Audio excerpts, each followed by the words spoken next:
16/6/2022 प्रातः मुरली। ओम शांति। बाप दादा मधुबन। आज बाबा ने सुनाया, मीठे बच्चे तुम्हें किसी भी देहधारी के नाम रूप में नहीं फंसना है। तेरी नजरें कयामत है, किसी से नज़र मिलाना क्या। तो तुम्हें किसी भी देहधारी के नाम रूप में नहीं फंसना है। तुम अशरीरी बन बाप को याद करो तो आयु बढ़ेगी, निरोगी बनते जाएंगे।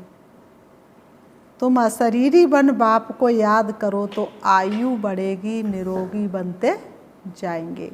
प्रश्न है, सेंसिबल बच्चों की मुख्य निशानियाँ क्या होगी?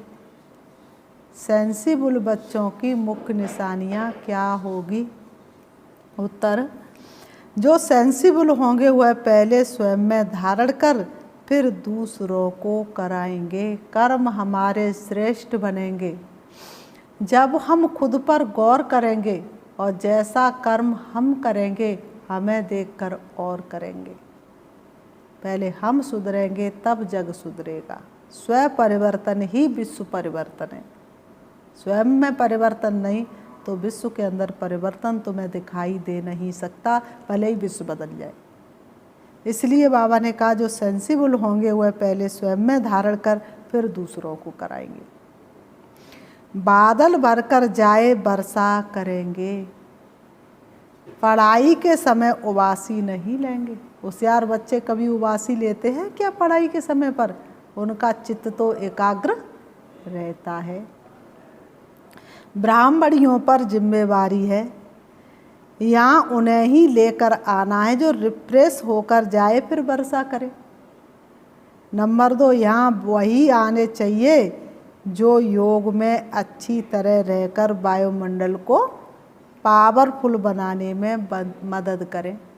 मधुबन कितना मधुर मधुर है, तो मधुबन की कितनी महिमा है, तो मधुबन के वाइब्रेशन कितने शक्तिशाली है। तो बाबा ने कहा, यहाँ वही आने चाहिए जो योग में मदद करे, आने वालों का मन बिल्कुल चेंज हो जाए।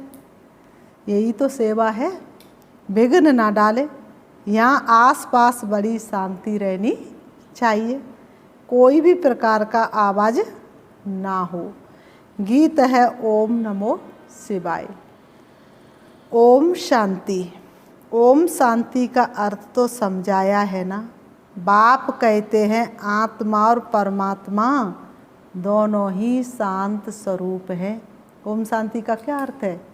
मैं आत्मा भी शांत स्वरूप और तुम आत्मा भी शांत स्वरूप है। तो ओम शांति का बाप ने अर्थ तो समझाया है। जैसे बाप वैसे बच्चे।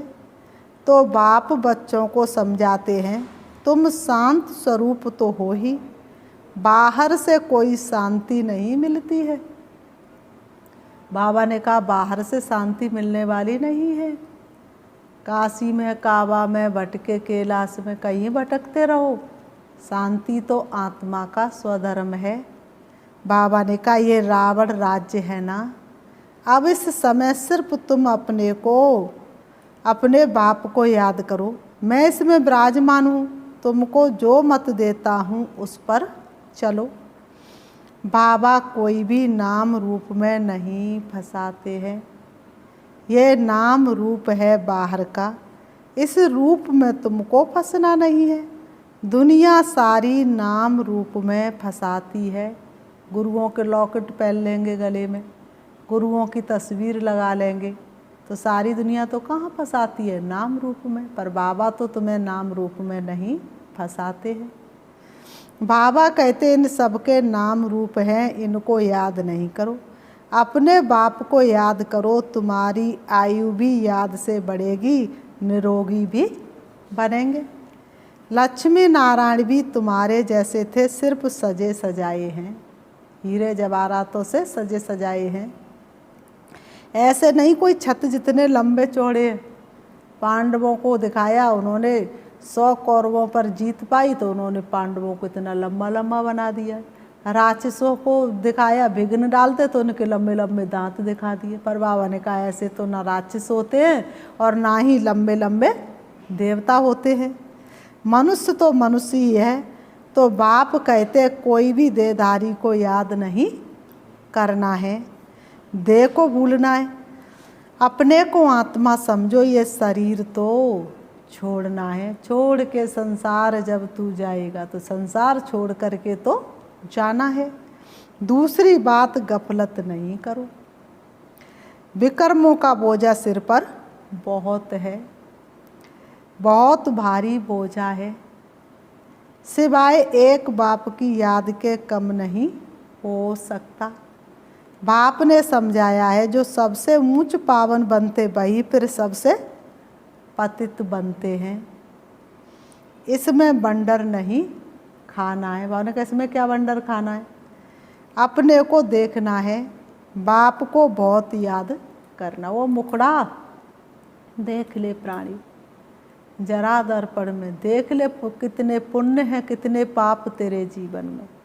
अपने आप को देखना है और बाप को याद करना है। जितना हो सके बाप को याद करो, बहुत सहज है। अपने बाप को याद करना कोई कठिन है, बहुत सहज है। जो इतना प्यारा बाबा है उनको उठते बैठते याद करना है। जिसको पुकारते हैं पतित पावनाओ, बहुत हड्डी लब नहीं रहता। पुकारते हैं पतित पावनाओ, वास्तव में देखो जितना देदारी मनुष्यों से हड्डी प्यार है, क्या इतना बाबा से प्यार है, इतना हड्डी प्यार है। लब फिर भी अपने पति बच्चों आदि से रहता है। सिर्फ कहते थे पतित पावनाओ, बाप कहते बच्चे मैं कल्प कल्प कल्प के संगम पर आता हूँ। गाया भी हुआ है रुद्र ज्ञान यज्ञ, कृष्ण तो है ही सतयुग का राजकुमार, वह फिर उस नाम रूप देश काल के सिवाय आ न सके। नेहरू उस रूप में उस पोजीशन में फिर कल्प के बाद आएंगे। भले ही उनकी आत्मा ने दूसरा शरीर धारण कर लिया, लेकिन वैसा शरीर तो हो नहीं सकता। वैसे ही श्री कृष्ण भी सतयुग में आएंगे, उनके फीचर्स बदल ना सके। इस यज्ञ का नाम ही है रुद्र ज्ञान यज्ञ, राजस्व अश्वमेध यज्ञ। राजाई के लिए बलि चढ़ना अर्थात उनका बनना। बाप के बने हो तो एक को ही याद करना चाहिए। हद से तोड़ बेहद से जोड़ना है। बहुत बड़ा बाप है। कितना बड़ा बाप है तुम जानते हो बाप क्या आकर देते हैं। बेहद का बाप तुमको बेहद का बरसा दे रहे हैं।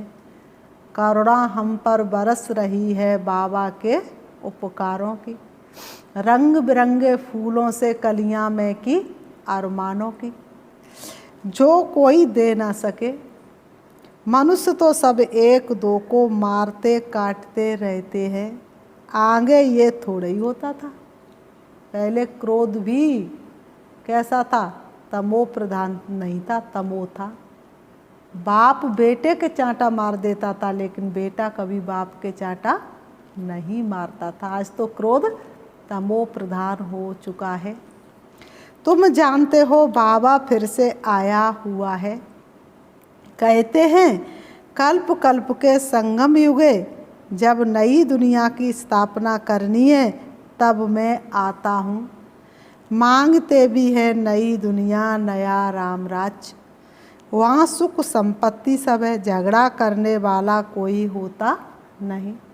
सतयुग त्रेता में झगड़ा करने वाला कोई होता नहीं। शास्त्रों में तो सतयुग त्रेता को भी क्या कर दिया है, नरक बना दिया है। ये भूल है ना। वह असत्य सुनाते बाप तुमको सत्य सुनाते हैं। बाप कहते तुम मुझे सत्य कहते हो ना। इसलिए भगवान की महिमा में क्या कहते हैं, सत्यम शिवम सुंदरम। लेकिन भक्तों से इसका वास्तविक अर्थ पूछा जाए तो वो बता नहीं सकते। मैं आकर सत्य कथा सुनाता हूँ। 5000 वर्ष पहले भारत में किसका राज्य था? बच्चे जानते हैं बरोबर 5000 वर्ष पहले इन लक्ष्मी नारायण का राज्य था। ये 5000 वर्ष की फिल्म है जो चलती ही रहती है। कहते भी ये राष्ट्र के 3000 वर्ष पहले भारत पैराडाइज था। हिसाब तो सीधा है, 3000 वर्ष पहले पैराडाइज तो कृष्ण कब आया है? द्वापर युग में। तो सीधा हिसाब है। कहते कल्प की आयु इतनी क्यों रख दी है? अरे हिसाब करो ना, कृष्ण को इतना समय हुआ, युग ही ये 4 है। आधा कल्प दिन, आधा कल्प रात को लगता है। समझाने वाला बड़ा अच्छा चाहिए। बाप समझाते बच्चे, काम महा शत्रु है। भारतवासी ही देवताओं की महिमा गाते हैं। सर्वगुण संपन्न, 16 कला संपन्न, संपूर्ण निर्विकारी। फिर 16,108 रानियां कहाँ से आई? तुम जानते हो धर्मशास्त्र कोई भी नहीं है।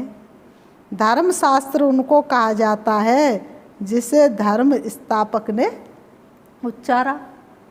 धर्म स्थापक के नाम से शास्त्र बना। अब तुम बच्चे नई दुनिया में जाते हो।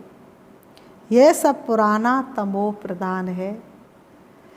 इसलिए बाप कहते पुरानी चीज़ों से बुद्धि योग हटाए, मामेकम याद करो। प्यारे बाबा तुम्हारा यही कहना है, पहने रहना गुणों का तुम्हें कहना है। तो काय का गहना पहनना है? गुणों का। बाबा कहते पुरानी दुनिया से बुद्धि योग हटाए, मुझे याद करो। यही तुम्हारा गुणों का गहना है जो साथ चलेगा तो तुम्हारे विक्रम विनाश हो। गफलत करते हो तो बाबा समझते हैं इनकी तकदीर ही ऐसी है। जब तुम बच्चे गफलत करते हो तो बाबा समझते हैं इनकी तो तकदीर ही ऐसी है बहुत सहज बात। क्या ये तुम नहीं समझ सकते हो? बाबा कह रहे इतनी सहज से सहज बात भी तुम बच्चे नहीं समझ सकते हो। मोह की रंग सब तरफ से निकाल, एक बाप को याद करो। मोह ममता को त्यागो और जीवन को जी लो शान से। मोह ममता जब दूर हो जाती तभी जिंदगी जीने का आनंद आता है। 21 जन्मों के लिए तुमको फिर कोई दुख नहीं होगा, ना तुम इतनी कुब्जाएं आदि बनेंगे। वहाँ तो समझते बस आयु पूरी हुई, एक शरीर छोड़ दूसरा लेना है। इसलिए मोहजित राजा की कहानी कोई द्वापर युग की नहीं है, सतयुग की है। वहाँ पर सब मोहजित होते हैं क्योंकि बिना समय के पहले कभी शरीर छूटता नहीं है। जैसे सर्प का मिसाल है, जानवरों का मिसाल देते हैं। ज़रूर उनको पता पड़ता होगा इस समय के मनुष्यों से जास्ती अक्ल जानवरों को भी होती है। इस समय तो मनुष्यों की अक्ल बिल्कुल ही चट हो गई है। जो चीज़ जानवर छूते नहीं उसको मनुष्य खाए जा रहे हैं। जिन चीज़ों को डस्टबिन में डाल दो वो भी गंदा हो जाए, उनको वह पी रहे हैं। तो भ्रमरी का मिसाल भी यहाँ का है। कीड़े को कैसे ले जाते हैं? अब तुम्हारे सुख के दिन आ रहे हैं। बाबा ने कहा अब तुम्हारे सुख के दिन आ रहे हैं। बच्चियाँ कहती हैं हम पवित्र रहते इसलिए मार बहुत खानी पड़ती है। हाँ बच्चे, कुछ तो सहन करना ही है। इतनी सुंदर दुनिया में चलने के लिए इतना भी सहन नहीं करना पड़ेगा। बाबा कहते अबलाओं पर अत्याचार गाए हुए हैं। अत्याचार करे तब तो पाप का घड़ा भरे। राहें बदल रही थी और जल रही थी दुनिया। उनका पाप का घड़ा बढ़े और तुम्हारा पुण्य का घड़ा भरे। रुद्र ज्ञान यज्ञ में विघ्न तो बहुत पड़ेंगे, अबलाओं पर अत्याचार होंगे, ये शास्त्रों में भी गायन है। बच्चियां कहती हैं बाबा आज से 5000 वर्ष पहले आपसे मिले थे, स्वर्ग का भरसा लिया था, महारानी बने थे। बाबा कहते हाँ बच्ची, इतना पुरुषार्थ करना होगा, फिर से वैसा ही महारानी बनने के लिए तुमको उतना पुरुषार्थ करना होगा। याद शिव बाबा को करना है, इसको नहीं, किसको? ब्रह्मा को याद नहीं करना है। ये गुरु नहीं है। बाबा ने कहा ये ब्रह्मा बाबा गुरु नहीं है, इनके कान भी सुनते हैं। शिव बाबा कहते मैं जब प्रवेश करता हूँ तो इनके कान भी सुनते हैं। वह तुम्हारा बाप टीचर सदगुरु है, इन द्वारा सीखकर औरों को सिखलाते हैं। सभी का बाप वह एक है, हमको भी सिखलाने वाला वह एक है। इसलिए बेहद के बाप को याद करना है। विष्णु को व ब्रह्मा को थोड़े ही पतियों का पति कहेंगे। किसी ने विष्णु को या ब्रह्मा को थोड़ी ना पतियों का पति कहा। बाबा ने कहा शिव बाबा को ही पतियों का पति कहा जाता है, तो क्यों नहीं उनको पकड़े। एक है साधे सब सद, सब साधे सब जाए, तो क्यों ना उनको पकड़े। तुम सब पहले मूल वतन अपने पियर घर जाएंगे, फिर ससुर घर में आना है। पहले शिव बाबा के पास तो सलामी भरनी ही है, तो अच्छी बात है ना। पहले हम शिव बाबा के पास जाए सलामी भरेंगे, कितनी खुशी की बात है। फिर आएंगे सतयुग में, कितना सहज पाई पैसे की बात है, उसे भी तुम बच्चे समझते नहीं हो, कोई कठिन बात तो है नहीं। बाबा सब तरफ बच्चों को देखते हैं। बाबा तो की नज़र तो सब तरफ के बच्चों की तरफ जाती है। कहाँ कोई झुटका तो नहीं खाते। मुरली बाबा की चल रही है इतनी मीठी और झुटका खाना शुरू कर देते हैं। झुटका खाया उबासी दी बुद्धि हो गया, फिर वह वायुमंडल को खराब कर देते हैं। मंदिरों में सबका एक ही संकल्प होता है, दुख हरने और सुख लेने जा रहा हूँ, भगवान के घर पर जा रहा हूँ, भगवान के दर पर जा रहा हूँ। तो वहाँ के वाइब्रेशन कितने शक्तिशाली होते हैं। तो बाबा ने कहा यहाँ पर भी वाइब्रेशन बनाने वाले हम ही है ना। झुटका लेने लगेंगे तो वाइब्रेशन भी वैसे ही बन जाएंगे। क्योंकि बुद्धियोग बाहर भटकता है ना, तब बाबा हमेशा कहते हैं बादल ऐसे ले आओ जो रिफ्रेश होकर जाए, वर्षा करे। ऐसे नहीं काली काली घटा तो बहुत गिरी पर बारिश की एक बूंद नहीं आई, तो वो घटा किस काम की। तुम भी बड़े अच्छे से समझे तो सही, लेकिन एक भी आत्मा को सुनाया नहीं। तो बाबा ने कहा समझने से क्या फ़ायदा किया, बाकी क्या करेंगे। ले आने वाले पर भी जिम्मेवारी है। कौन सी ब्राह्मणी सेंसिबल है जो भरकर जाए वर्षा करे। ऐसे को लाना है, बाकी को लाने से फायदा ही क्या। वह जीवन भी क्या जीना जो खुद में जिए खुद में मर जाए। बाबा कह रहे ऐसे को लाने से क्या फ़ायदा। सुनकर धारणा कर, फिर धारणा करानी है, मेहनत भी करनी है। जिस भंडारी से खाते हैं काल कंटक दूर हो जाते हैं। भोलेनाथ का भंडारा है भरपूर, आओ भर ले झोलियाँ कर ले काल कंटक दूर।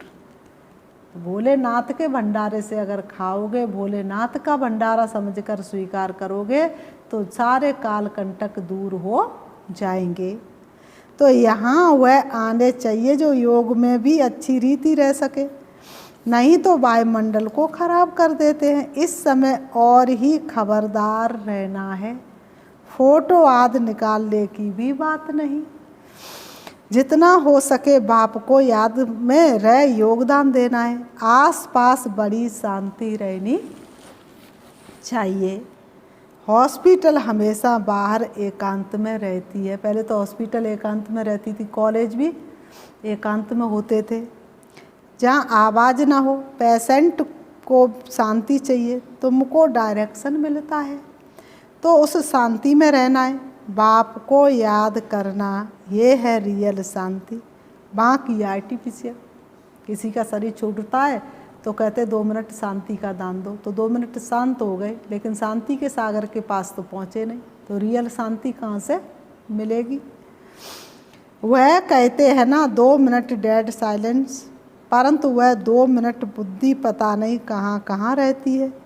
एक को भी सच्ची शांति नहीं रहती। बाबा कहते एक को भी सच्ची शांति नहीं रहती। 2 मिनट में बुद्धि कहाँ कहाँ दौड़ करके चली आती है तुम डिटैच हो जाएंगे। हम आत्मा ये है अपने स्वधर्म में रहना, बाकी गुटखा खाकर शांत रहना कोई रियल शांति नहीं। झटका आते रहे और तुमने सोचा हमारा मन तो बहुत शांति में खोया रहा, बहुत शांत हो गया, तो इसको सच्ची शांति नहीं कहेंगे। कहते हैं 3 मिनट साइलेंस शरीरी बहु, ऐसे और कोई की ताकत नहीं जो कह सके। बाप के ही महावाक्य हैं, लाडले बच्चों मुझे याद करो तो तुम्हारे जन्म जन्मांतर के पाप कट जाएंगे, नहीं तो पद भ्रष्ट भी होंगे और सजाएं भी खानी पड़ेगी। पद भ्रष्ट भी होंगे और सजाएं भी बहुत खानी पड़ेंगी। शिव बाबा के डायरेक्शन में चलने से ही कल्याण है। बाप ने जो कहा वो सिर माथे। बाप को सदैव याद करना है, जितना हो सके मोस्ट स्वीट बाप को याद करना है। स्टूडेंट को अपने टीचर की इज्जत रखने के लिए बहुत ख्याल रखना होता है। कोई स्टूडेंट अपने टीचर का नाम वाला कर देता है। बहुत स्टूडेंट पास नहीं हो तो टीचर को इजाफा नहीं मिलता है, तो टीचर भी गलत माना जाता है। समझते हैं कि टीचर ने सही से डील नहीं किया। यहाँ कृपा व आशीर्वाद की बात नहीं है रहती, हर एक को अपने ऊपर कृपा व आशीर्वाद करनी है। स्टूडेंट अपने ऊपर कृपा करते मेहनत करते हैं, ये भी पढ़ाई है। जितना योग लगाएंगे उतना विक्रमाजीत बनेंगे, ऊंच पद पाएंगे। याद से एवं निरोगी बनेंगे, मन मनावो कृष्ण, ऐसे कृष्ण थोड़े ही कह सकेंगे। यह निराकार बाप कहते हैं विदेही बनो। यह है ईश्वरी बेहद का परिवार, माता पिता भाई बहनों का वो छोटा संसार है। किस्मत वालों को ही मिलता ये दैवी परिवार है। माँ बाप भाई बहन हैं बस, और कोई संबंध नहीं। और सभी संबंधों में चाचा मामा काका रहते हैं, यहाँ है ही भाई बहन का संबंध। ऐसा कभी होता नहीं सिवाय संगम के, भाई बहन का संबंध हो। बाबा ने कहा ऐसा सिवाय संगम के और कहीं होता नहीं, वहाँ तो कितने दे और दे के संबंध लगे पड़े हैं। जबकि हम माता पिता से वर्षा लेते हैं, सुख घनेरे लेते हैं ना। रावण राज्य में है दुख घनेरे, राम राज्य में है सुख घनेरे, जिसके लिए तुम पुरुषार्थ करते हो। जितना जो पुरुषार्थ करता हुआ कल्प कल्प के लिए सिद्ध हो जाता है। प्राप्ति बहुत भारी है। एक तरफ पुरुषार्थ रखो और दूसरी तरफ प्रालब्धि की लिस्ट रखो, भारी पल्ला किसका होगा? प्रालब्धि का, पुरुषार्थ का नहीं। जो करोड़पति पद्मपति है उनका सब पैसा मिट्टी में मिल जाता है। थोड़ी लड़ाई लगने दो तो देखना फिर क्या होता है। कुछ भी किसी का सफल नहीं होगा, फिर पश्चाताप के अलावा कुछ भी नहीं होगा। बाकी कहानी है तुम बच्चों की। बाबा ने कहा बाकी कहानी और किसी की नहीं है, तुम बच्चों की है। सच्ची कहानी सुनकर तुम बच्चे क्या बनते हो? सचखंड के मालिक बनते हो। सच्ची कहानी सुन करके तुम बच्चे सचखंड के मालिक बनते हो। ये तो पक्का निश्चय है ना। निश्चय बिगर यहाँ कोई आ नहीं सकता। जब तक निश्चय नहीं होगा तो यहाँ कैसे ठहर सकेगा। तुम बच्चों को कोई गफलत नहीं करनी चाहिए। गफलत में तो द्वापर युग से लगे हुए हैं। बाप से पूरा वर्षा लेना जैसे मम्मा बाबा ले रहे हैं। फिर बाबा ने कहा अच्छा, मीठे मीठे सिखिलते बच्चों प्रति माता पिता बाप दादा का याद प्यार और गुड मॉर्निंग।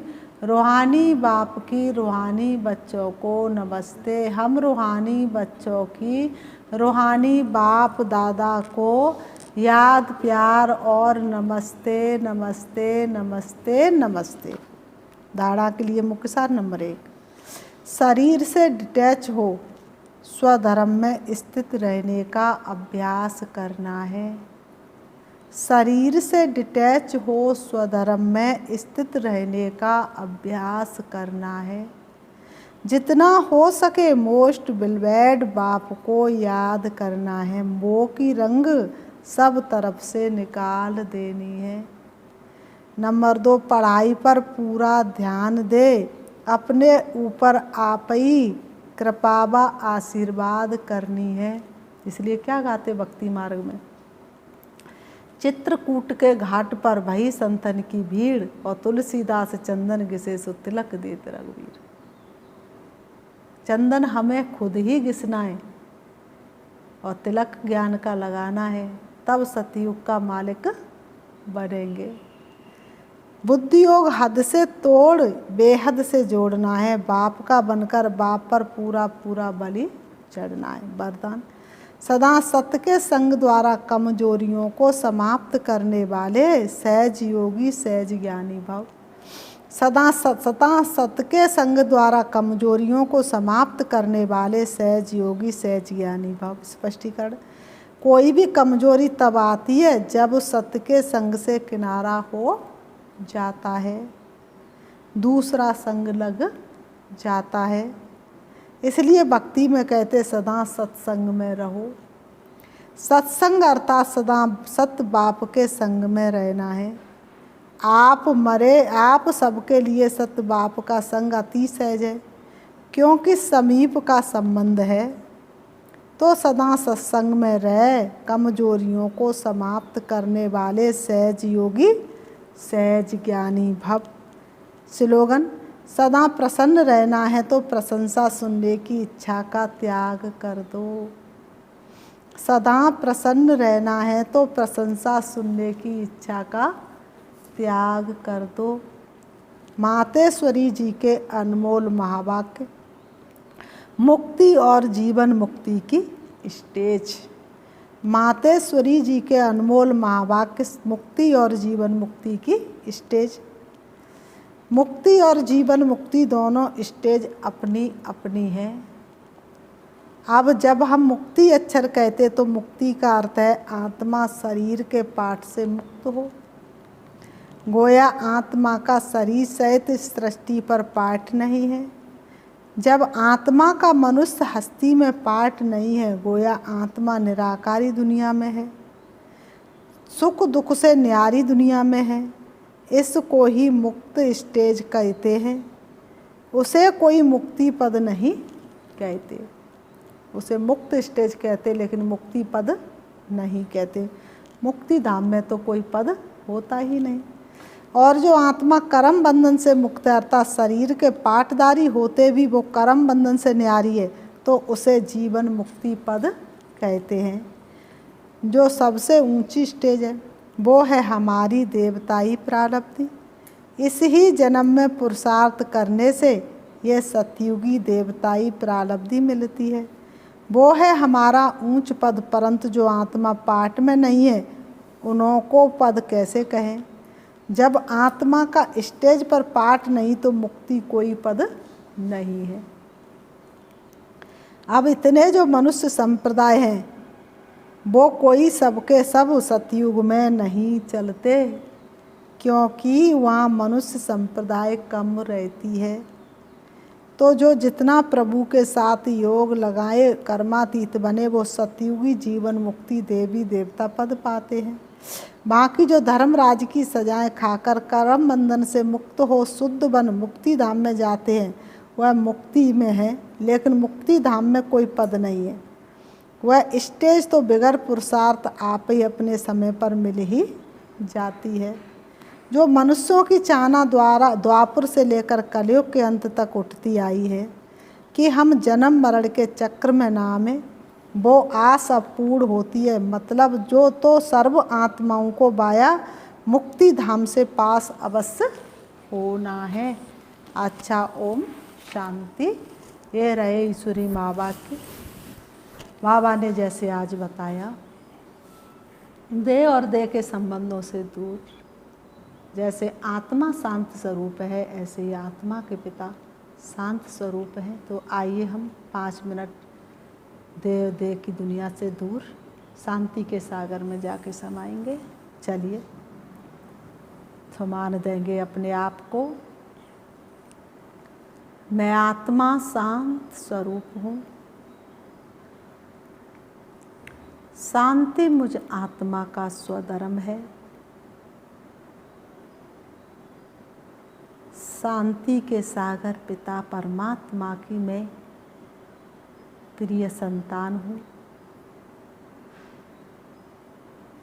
सारे विश्व को शांति देने के लिए मैं आत्मा शरीर से अलग होकर चली जा रही हूँ। देह और देह की दुनिया से दूर, देह के संबंधों से दूर, चमकती हुई मणि के समान चारों तरफ शांति के वाइब्रेशन फैलाते हुए मैं आत्मा चली जा रही हूँ। इस सृष्टि आंगन से दूर होती चली जा रही हूँ। नीले आसमान में मैं आत्मा विचरण कर रही हूँ। देह और देह की दुनिया का मुझे कोई भी याद नहीं आ रहा है। मैं संपूर्ण देह से मुक्त हूँ। अब मैं आत्मा सूरज चाँद सितारों से भी पार, सूक्ष्म वतन फरिश्तों की दुनिया से भी ऊपर चली जा रही हूँ। प्रवेश करती हूँ हल्के सुनहरे लाल रंग के आसमान में। चमकता हुआ दिव्य सितारा शांति के सागर श्री बाबा मेरे सामने है। उनकी शांति की किरणें संपूर्ण ब्रह्मांड में फैली हुई है। सर्वत्र शांति ही शांति है। मैं आत्मा श्री बाबा के सन्मुख हूँ। जैसे मैं आत्मा ज्योति स्वरूप हूँ, मेरे पिता परमात्मा भी ज्योति स्वरूप हैं। रूप में बिंदु लेकिन गुणों में सिंधु के समान है। मैं आत्मा श्री बाबा के बिल्कुल सामने हूँ।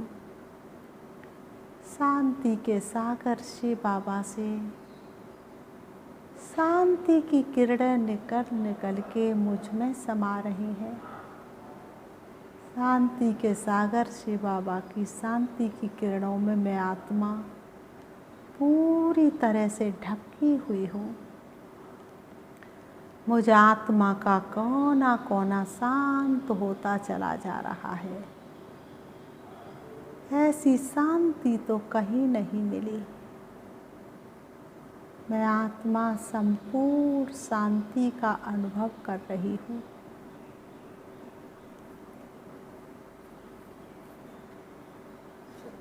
अब मैं शांति के सागर श्री बाबा से शांति की किरणें लेकर संपूर्ण शांति से भरपूर होकर मैं आत्मा चली आ रही हूँ।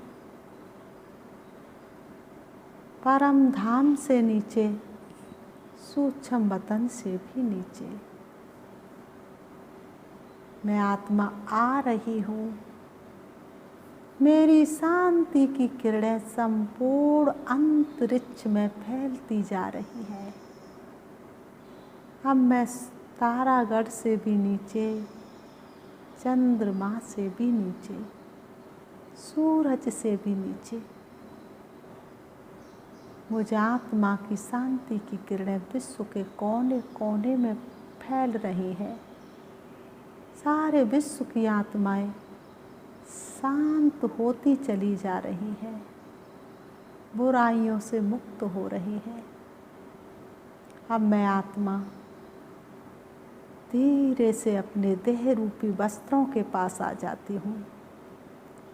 आ करके दोनों भ्रुओं के बीच भ्रकुटी में विराजमान हो जाती हूँ। अब मैं जो आत्मा का शरीर रूपी वस्त्र का एक एक अंग शीतल है, शांत है। मेरी एक एक कर्मेंद्रियाँ शांत है। मेरे चारों तरफ का वातावरण शांत है। वास्तव में मैं आत्मा शांत स्वरूप हूँ। ओम शांति, ओम शांति।